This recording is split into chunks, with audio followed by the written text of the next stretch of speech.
I'm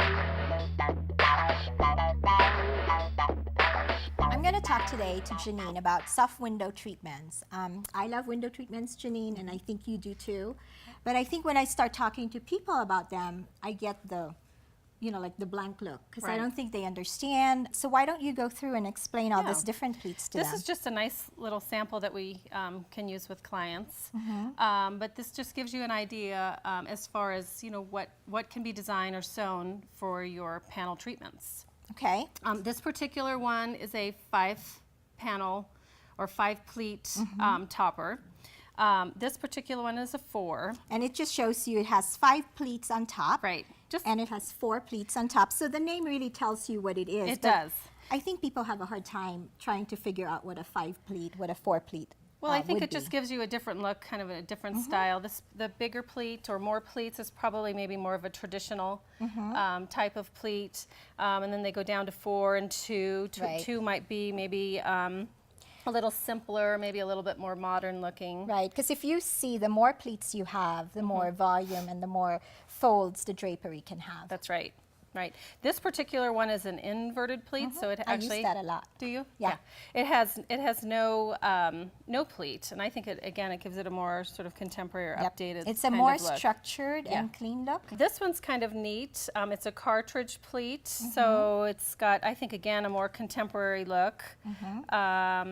This one's very simpler. This one's called the goblet pleat. So the difference here is this one's More straight. right, and then this one's got a little pleat at the bottom of the sort of the half circle here. This is a traditional Windsor pleat, so this is a very traditional style pleat. This is a butterfly. Gives you kind of just a different look.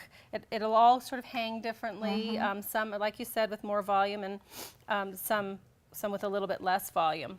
3-finger, and then this is just your traditional French pleat.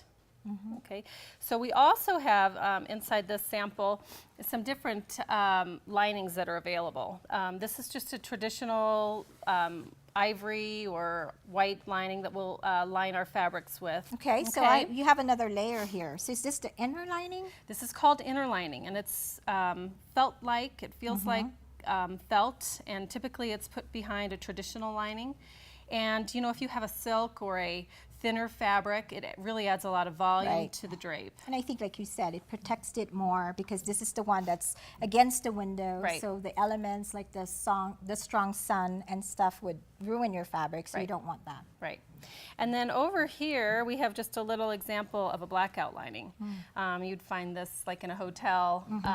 Typically, this lining is behind a traditional lining. Sometimes they are sewn together, but this will give you great control for light. So if you are in a bedroom, I think it's great, and it's also great for media rooms where you don't want the light filtering through the windows. Right. I know in soft window treatments, there's draperies and there's top treatments. So what's the difference between a drapery and a valance or a cornice board? Okay, a drapery, there's a few ways we could go. A drapery can be something that's functional, that gives privacy to the room, sun control. It can be energy efficient depending upon the lining or the fabric that we use. So a lot of drapery is also just decorative panels. We do a lot of that where we actually just frame the window, add height to the room. And color. Texture, warmth, all of those things with fabrics. So drapery really goes from the top to the bottom. Yes. And the top treatment, like the name, goes on top of the window. Right, a top treatment or a valance. We can do all kinds of different valances, different shapes, with pleats, without pleats, with ruffles, without ruffles. Okay, let's go to the rods. I think people get confused about rods, like they don't know what's a finial, they don't know what's a ring, they don't know what. So here's an example that you pulled from the showroom. Yes.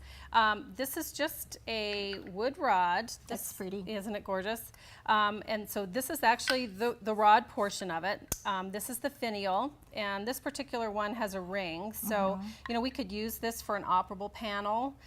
So you could drag the panel across the rod. We could also hang a valance from it. And then this portion is actually how it's installed. Right, it's called a bracket. So typically, this would be installed on the wall, and then the rod just sits right on top. Thanks, Janine. Great information. You're welcome. I'm Lenore Gonzalez. Thank you for watching Good Living by Design.